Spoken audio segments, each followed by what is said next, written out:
একটা bacterial sell, এই সেলটা বুঝতে পারলো, এই প্রোক্যারিওটিক সেলটা বুঝতে পারলো, এবং আমরা জানি নর্মালি ব্যাকটেরিয়া ইউনিসেলুলার থাকে, সো ইউনিসেলুলার মানে একটা সেলেই ব্যাকটেরিয়ার পুরো স্ট্রাকচারটা থাকে।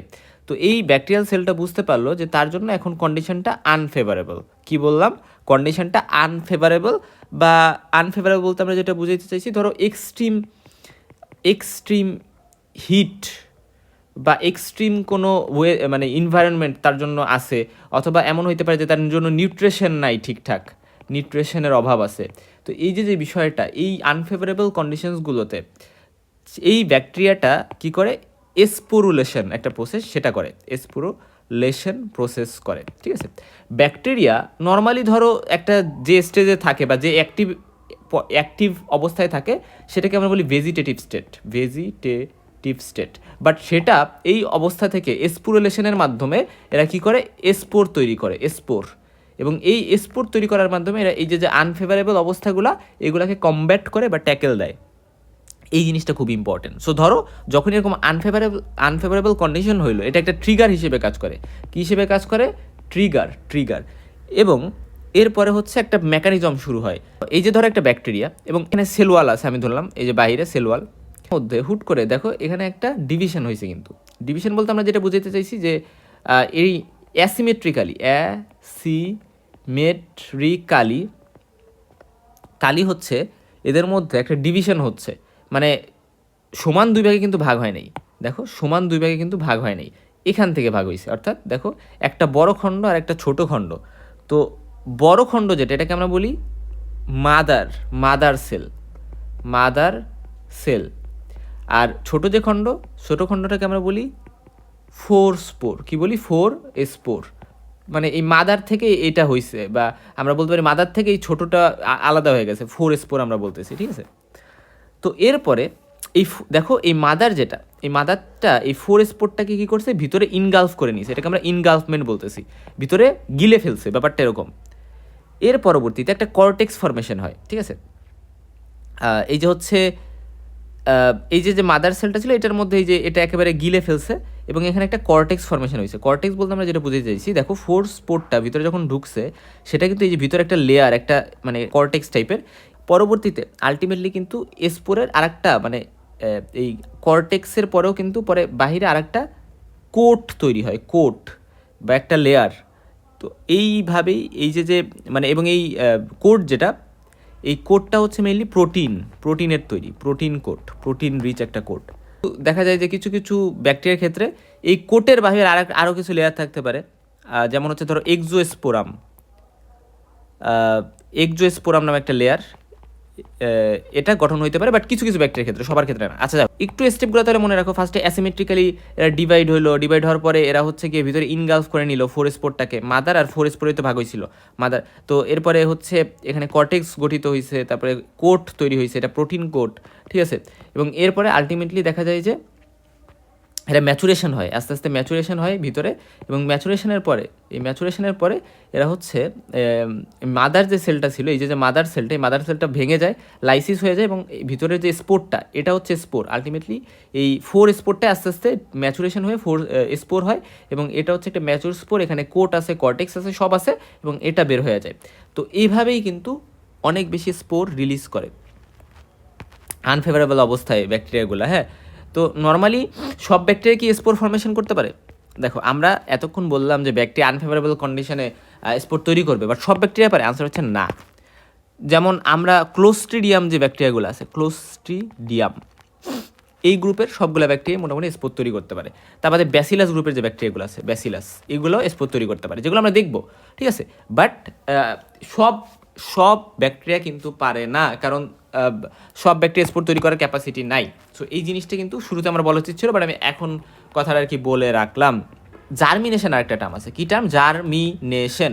তো জার্মিনেশন জিনিসটা হচ্ছে স্পোরুলেশনের ঠিক অপোজিট। কি বললাম? অপোজিট। যখন ব্যাকটেরিয়া এখন আর আনফেভারেবল কন্ডিশন নাই, এখন কন্ডিশন ফেভারেবল, মানে সে যথাযথ নিউট্রিয়েন্টস পাচ্ছে, যথাযথ পুষ্টি পাচ্ছে, পুষ্টির কারণে, বা দেখা গেছে পিএইচের চেঞ্জ হয়েছে, বা সেখানে কোনো সার্টেন কেমিক্যাল আছে। সো বিভিন্ন কিছুর কারণে দেখা যেতে পারে যে জার্মিনেশন হইতে পারে। এবং জার্মিনেশন মানে হচ্ছে এই যে স্পোর তৈরি হয়েছে, এই স্পোর থেকে এটা আবারও কী হবে, আবারও এটা হলো কি এটার যে ভেজিটেটিভ ফর্ম আছে বা অ্যাক্টিভ ফর্ম সেটাতে চলে যাবে। সো এটাই আর কি। এটার প্রসেসটা কি, জার্মিনেশনে ফার্স্টে অ্যাক্টিভেশন হয়, heat, abrasion, acidity, compounds containing free sulphydryl groups, এরা যে ডরমেন্ট অবস্থায় ছিল এবং এরা যে স্পোর তৈরি করেছিল, সো এই জিনিসগুলোকে যখন এরা ফেভারেবল অবস্থা পায় এই সকল কন্ডিশন থেকে, তখন দেখা যায় যে এরা কিন্তু আবার নতুন করে ভেজিটেটিভ স্টেজে চলে যেতে চায় এবং সেই সময় এরা জার্মিনেশন শুরু করে। এবং এরপর এরা জার্মিনেশন শুরু করে এবং অ্যাক্টিভেটেড হওয়ার পরে এবং জার্মিনেশনের মাধ্যমে এরা কিন্তু পরবর্তীতে এরা গ্রো করে, আউটগ্রোথ হয় এবং এক পর্যায়ে এরা একেবারে যে নর্মাল স্ট্রাকচার সেটাতে এরা ব্যাক করতে পারে। ঠিক আছে, এখানে জার্মিনেশনে বেশ কিছু জিনিস আছে, যেদের হাইড্রেশন হয় মানে ওয়াটারকে এরা অ্যাবজর্ব করতে থাকে এবং ওয়াটারকে অ্যাবজর্ব করার পাশাপাশি এরা স্পোরের যে লেয়ারগুলো ছিল কোট ছিল, কর্টেক্স ছিল, ওইগুলোকে এরা ব্রেকডাউন করে ফেলবে। ঠিক আছে, বিভিন্ন এনজাইমের ক্ষেত্রে কাজ করে, যেমন কর্টেস লাইটিক এনজাইমস। তারপর হচ্ছে গিয়ে এখানে ডিপিকোলিনিক অ্যাসিড নামে একটা জিনিস আছে। এই অ্যাসিডটা, যেটাকে আমরা ডিপিএও বলি সংক্ষেপে, এটা রিলিজ হয়। এটা যদি রিলিজ হয় তাহলে রিহাইড্রেশন প্রসেসটা ভালো হয় এবং পাশাপাশি দেখা যায় যে স্পোর কোড যেটা থাকে ওটাও ডিসইন্টিগ্রেশন হয়ে যায়, আগেই বলছি। এবং মেটাবলিক যে অ্যাক্টিভিটি সেগুলো সুন্দর করে চলতে থাকে, প্রোটিন সিনথেসিস, ব্যাকটেরিয়ার protein synthesis, DNA replication, RNA synthesis, সেগুলো চলতে থাকে। একবার যদি জার্মিনেশন শুরু হয়ে যায় তাহলে সাধারণত এটা ইরিভার্সিবল হয়। আমরা জানি এসপুরেলেশন হচ্ছে এনার্জি ইনসেনসিটিভ প্রসেস, অর্থাৎ এখানে কোনো এনার্জি লাগে না, বাট আমাদের জার্মিনেশন এনার্জি লাগে। এবং জার্মিনেশন সাধারণত একটা র্যাপিড প্রসেস এবং এটা মিনিট থেকে ঘন্টার মধ্যে কিন্তু হয়ে যাইতে পারে। ঠিক আছে, আচ্ছা এখন আরেকটা টার্ম আমি বলি, যে এই যে আমরা বললাম এসপুরেলেশন কেন দরকার হয়। ফার্স্ট কথা, ব্যাকটেরিয়ার সার্ভাইভালের জন্য দরকার হয়, যে সকল ব্যাকটেরিয়া স্পোর তৈরি করে তাদের। পাশাপাশি আমি ধরলাম এটা হচ্ছে একটা স্পোর ফর্মিং ব্যাকটেরিয়া, তো এরা কিন্তু এই যে ক্লোস্ট্রিডিয়াম বোটুলিনাম ডিজিজটা করে, এক্ষেত্রে স্পোরের অনেক রোল থাকে। ঠিক আছে, যে হোয়াট ইজ স্পোর মানে হচ্ছে হাইলি রেজিস্ট্যান্ট রেস্টিং বা ডরমেন্ট অবস্থায় থাকা একটা স্টেজ বা স্ট্রাকচার অফ ব্যাকটেরিয়া, যেটা অ্যাডভার্স এনভায়রনমেন্টের কন্ডিশনে এরা তৈরি হয়। এবং এর মধ্যে ব্যাসিলাস এবং হচ্ছে ক্লোস্ট্রিডিয়াম এই গ্রুপেরগুলো আছে এই জেনাসের। ঠিক আছে, এগুলো মেডিকেলি ইম্পর্টেন্ট, আরও কিছু আছে বাট এগুলো মেডিকেলি ইম্পর্টেন্ট না, যেমন স্পোরোসার্সিনা, কক্সিয়েলা বার্নিটি এগুলা। ঠিক আছে, তারপরে ফাঙ্গাইও আছে কিছু যেগুলো spore bearing, Candida albicans, Rhizopus, Mucor, Coccidioides immitis এগুলো। হ্যাঁ, এটা কক্কিডিওরো মাইকোসিস করে। তারপরে ক্যান্ডিডা অ্যালবিকান্স, এটা ক্যান্ডিডিয়াসিস করে। আমরা স্পোরকে দুই ভাগে ভাগ করি, এন্ডোস্পোর, এক্সোস্পোর। এন্ডো মানে যেটা ভেজিটেটিভ যে সেলটা ছিল সেটার মধ্যে ফর্মেশন হবে, এবং যারা স্পোর ফর্ম করে তাদের মধ্যে আমরা এগুলো দেখি। আর এক্সোস্পোর মানে হচ্ছে আউটসাইড দ্য প্যারেন্ট সেল, এবং এদেরকে আমরা কনিডিয়া বলি। এবং সাধারণত ফাঙ্গাই সেগুলাতে আমরা এই এক্সোস্পোর পাই, এটা মানে প্যারেন্ট সেলের বাইরে ঢোকে। বাট আমরা দেখলাম না এখানে ফার্স্টে কী হলো, স্পোরেশনের প্রসেসটা তো আমরা দেখে আসছি যে ফার্স্টে এখানে অ্যাসিমেট্রিক্যালি ফার্স্টে এটা ডিভিশন হবে। সো ডিভিশন হওয়ার পরে এখানে যে একটা ভাগ হচ্ছে যেটাকে আমরা বলি ফোর স্পোর, এই ফোর স্পোরটাই পরবর্তীতে মাদার যে পোর্শনটা সেটা ইনগালফ করে নেয় এবং পরবর্তীতে সেটাকে ম্যাচুরেশনের মাধ্যমে স্পোরে কনভার্ট করে। তো এই সব কিছু এই প্যারেন্ট সেলের মধ্যে হচ্ছে। তো এই প্যারেন্ট সেলের মধ্যে যেহেতু সব কিছু হচ্ছে, এটাকে আমরা বলি এন্ডোস্পোর। সো ব্যাকটেরিয়াল স্পোর, সাধারণত এন্ডোস্পোর। তো এন্ডোস্পোরের মধ্যে আবার তিনটা টাইপ আছে। এই তিনটা টাইপ যদি বুঝতে হয় তাহলে আমাদের এই ছবিটা দেখতে হবে। দেখো, ফার্স্ট কথা ইকুয়েটোরিয়াল বা সেন্ট্রাল স্পোর। এক্ষেত্রে যেটা হয়, ধরো এটা হচ্ছে একটা সেল, ব্যাকটেরিয়াল সেল। তো ব্যাকটেরিয়াল সেলের একেবারে মাঝে হচ্ছে এটা হয়েছে বা সেন্ট্রালি হয়েছে, এটা গেল হচ্ছে ইকুয়েটোরিয়াল স্পোর। আর সাবটার্মিনাল মানে হচ্ছে দেখো মানে একেবারে শেষে হয় নাই, শেষের একটু আগে হয়েছে, একেবারে শেষে মানে তো এই জায়গায়। ঠিক আছে, আর টার্মিনাল মানে একেবারে শেষে হয়েছে। তো স্পোর ফর্মেশনটা মাদার যে সেল আছে বা প্যারেন্ট সেলের একেবারে ওই জায়গায় হয়েছে। সো এই এক্সাম্পলগুলো আমরা একটু মনে রাখতে পারি, যে হচ্ছে ইকুয়েটোরিয়ালের ক্ষেত্রে ব্যাসিলাস অ্যানথ্রাসিস, যেটা অ্যানথ্রাক্স রোগ করে। কী রোগ করে? অ্যানথ্রাক্স। আচ্ছা, তারপর হচ্ছে সাবটার্মিনাল যে স্পোর, এটা হচ্ছে কিছু ক্লোস্ট্রিডিয়াম স্পিসিসের ক্ষেত্রে। টার্মিনাল স্পোর ক্লোস্ট্রিডিয়াম টিটানি এক্ষেত্রে হয়। ঠিক আছে, আচ্ছা এখন স্পোরের কিছু পিকুলারিটিস আমাদের জানতে হবে, যে এরা খুবই রেজিস্ট্যান্ট, মানে অনেক বেশি হিট থাকলেও এরা সার্ভাইভ করতে পারবে।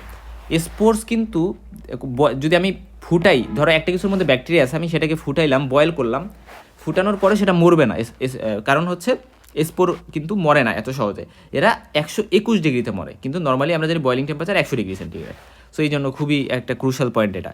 পাশাপাশি এটা কিন্তু মেনি কেমিক্যালস দ্বারাও ডিস্ট্রয়েড হয় না। ঠিক আছে, মোস্ট অফ দ্য ডিসইনফেক্টেন্টস দ্বারা আমরা স্পোরগুলোকে কিল করতে পারি না।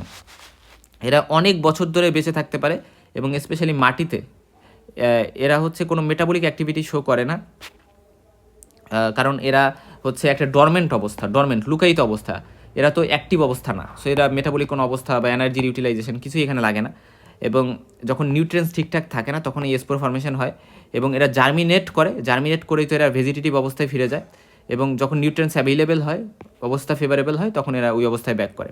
এখন কিছু ইম্পর্টেন্ট কথা, যেমন ধরো এরা যে 121 ডিগ্রিতে মরে, 100তে মরে না। এর ফলে যেটা হয় যে মেডিকেল যে সকল ইনস্ট্রুমেন্টগুলো আছে এগুলো অবশ্যই 121-এ হিট করে আমাদের 15 মিনিট ধরে কিন্তু সেটাকে স্টেরিলাইজ করার ট্রাই করতে হবে, ঠিক আছে। এবং এক্ষেত্রে আমরা স্পেশাল যন্ত্র ইউজ করি যেগুলো নিয়ে আমরা স্টেরিলাইজেশন অ্যান্ড ডিসইনফেক্টেন্টস লেকচারে পড়বো। এবং এরা মেনি কেমিক্যালস দ্বারাও ধ্বংস হয় না, ফলে দেখা যায় যে আমরা কিন্তু সে সকল কেমিক্যালস যেগুলো স্পুরিসিডাল, ঠিক আছে, যে সকল সলিউশনসকে আমরা স্পুরিসিডাল সলিউশন বলি, সেগুলো দিয়ে আমরা কেবল স্পোরকে কিন্তু কিল করতে পারবো। মানে আমাদের অবশ্যই মাইক্রো অর্গানিজমকে কিল করতে হবে, প্লাস স্পোরকেও কিল করতে হবে। এই সকল সলিউশন যেগুলো আছে সেগুলো আমাদের ইউজ করতে হবে। তো এরা হচ্ছে মেনি ইয়ার্স ধরে সার্ভাইভ করতে পারে, ফলে দেখা যায় যে মানে সয়েল থেকে এরা কন্টামিনেটেড হয়ে এই স্পোরের মাধ্যমে এরা কিন্তু ডিজিজ করতে পারে। ক্লোস্ট্রিডিয়াম টিটানি, ক্লোস্ট্রিডিয়াম পারফিনজেসের ক্ষেত্রে পারফিনজেস হচ্ছে গ্যাস গ্যাংগ্রিন করে, একেবারে আমরা দেখি যে ওইখানে পচাই ফেলে একেবারে। এবং এখানে টিটেনাস যেটা, এটা কিন্তু হইতে পারে সয়েল থেকে। এই জন্য আমরা তো কোথাও কেটে গেলে, কোনো সয়েলের সাথে এক্সপোজার হইলে এবং সেখানে কেটে গেলে আমরা কিন্তু অবশ্যই টিটেনাস ভ্যাকসিন দিই। আচ্ছা, তারপরে হচ্ছে এদের কোনো মেটাবলিক অ্যাক্টিভিটি থাকে না, সো এই জন্য অ্যান্টিবায়োটিক কিন্তু ইনএফেক্টিভ হয় স্পোরের অ্যাগেনস্টে। সো এই জিনিসটা একটা পয়েন্ট। তারপর তো এখন কথা হচ্ছে যে স্পোর মেইনলি দুইটা জেনার ব্যাকটেরিয়া দ্বারা হয়। দুইটা জেনার বলতে দুইটা জেনাসের, একটা হচ্ছে আর কি দিবা কি নুডলস, ভাত, ও মিষ্টি দিলেই হয়েছে একভাবে, তোমার ইচ্ছা। তুমি কাঁপতেছো জ্বরে? হ্যাঁ, আচ্ছা ঠিক আছে, তুমি কাঁপতেছো, তুমি তাড়াতাড়ি খাও, খাও। আচ্ছা ঠিক আছে।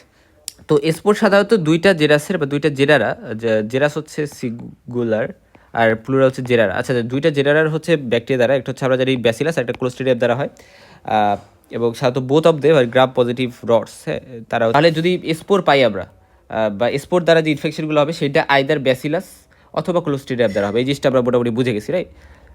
আচ্ছা, তো কেন আসলে এই যে ডিফারেন্ট এজেন্টের বিরুদ্ধে স্পোরগুলো বড়ে না, এরা যে রেজিস্ট্যান্ট থাকে কেমিক্যাল এজেন্টের বিরুদ্ধে, এটা কেন? কারণ হচ্ছে স্পোরের ওয়াটার কন্টেন্ট খুবই কম থাকে, এদের মধ্যে ক্যালসিয়াম ডিপ্লোক্লোরেট নামে একটা কম্পোনেন্ট থাকে, এটা একটা কারণ। পাশাপাশি এদের মেটাবলিক অ্যাক্টিভিটি একেবারেই থাকে না, এনজাইমেটিক অ্যাক্টিভিটি একেবারে থাকে না বললেই চলে। এরা অনেক বেশি মোটা হয় এবং ইমপারমিয়েবল স্পোর ওয়াল এদের থাকে। সো ওয়াল, কর্টেক্স, কোট, এই যে বিষয়গুলো থাকে, এই কারণে কিন্তু এদের ভিতরে কিন্তু কেমিক্যালগুলো ঢুকে কাজ করতে পারে না। এবং এরা দেখা যায় যে এদের যে স্পোর কোট, এটার মধ্যে যে কিছুই ঢুকতে দিতে চায় না, কোনো কেমিক্যালি ঢুকতে দিতে চায় না, খুবই রেজিস্ট্যান্ট। সো এই জিনিসগুলো এখানে ইম্পর্টেন্ট। তো এরা ইনফেক্টিভ ফর্ম হিসেবে কাজ করে স্পোর বিয়ারিং অর্গানিজমের ক্ষেত্রে, এবং অ্যান্টিবায়োটিক এদের বিরুদ্ধে কাজ করতে পারে না, এবং এরা হিটিংয়ে সহজে বড়ে না। এরা বেরি কেমিক্যালস দ্বারাও কিন্তু বড়ে না, যেগুলো শুধু স্পুরিসিডাল সেগুলোতেই বড়বে। তো এই কথাগুলো মোটামুটি আমরা মনে রাখলে হচ্ছে। তো স্পোর দেখার জন্য আমরা কী কী পদ্ধতি অবলম্বন করতে পারি? আমরা গ্রাফ স্টেড করতে পারি, কারণ যদি আমরা গ্রাফ স্টেড করি দেখা যায় যে স্পোরগুলো আনস্টেড অবস্থায় পাওয়া যায়, এবং রিফ্র্যাক্টাইল বডি যেগুলো অবশ্যই পারসিস্ট করতেছে, পাওয়া যাচ্ছে, কিন্তু সেগুলো আনস্টেড থাকতেছে ব্যাকটেরিয়াল সেলের মধ্যে, ঠিক আছে। আর বডিফাইড জিল ডিলসেল স্টেডিং, হ্যাঁ, জিল ডিলসেল স্টেডিং একটা পদ্ধতি যেটাতে আমরা মাইক্রোব্যাকটেরিয়াম টিউবারকুলোসিস দেখি। তো সেটার বডিফাইড যে ভার্সনটা, সেটার মাধ্যমে আমরা এটা দেখতে পারি। এবং সেক্ষেত্রে আমরা 0.25 থেকে 0.5% সালফিউরিক অ্যাসিড ইউজ করি ডিকালারাইজিং এজেন্ট হিসেবে, এবং স্পোরকে তখন আমরা অ্যাসিড ফার্স্ট মানে রেড কালার দেখতে পারি, ঠিক আছে।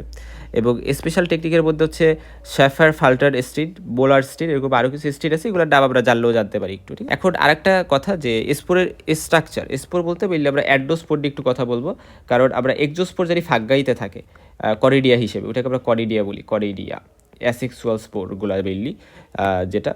আচ্ছা, অ্যাসেক্সুয়াল স্পোরগুলোকে আমরা মেইনলি করিডিয়া নামে বুঝি। আচ্ছা, তারপরে এন্ডোস্পোর যেগুলো, সেগুলোর স্ট্রাকচার যদি বলি, দেখো বাহিরে কি থাকে, এখানে একেবারে ভিতরে যেটা, এটাকে আমরা বলতেছি স্পোর সাইটোপ্লাজম।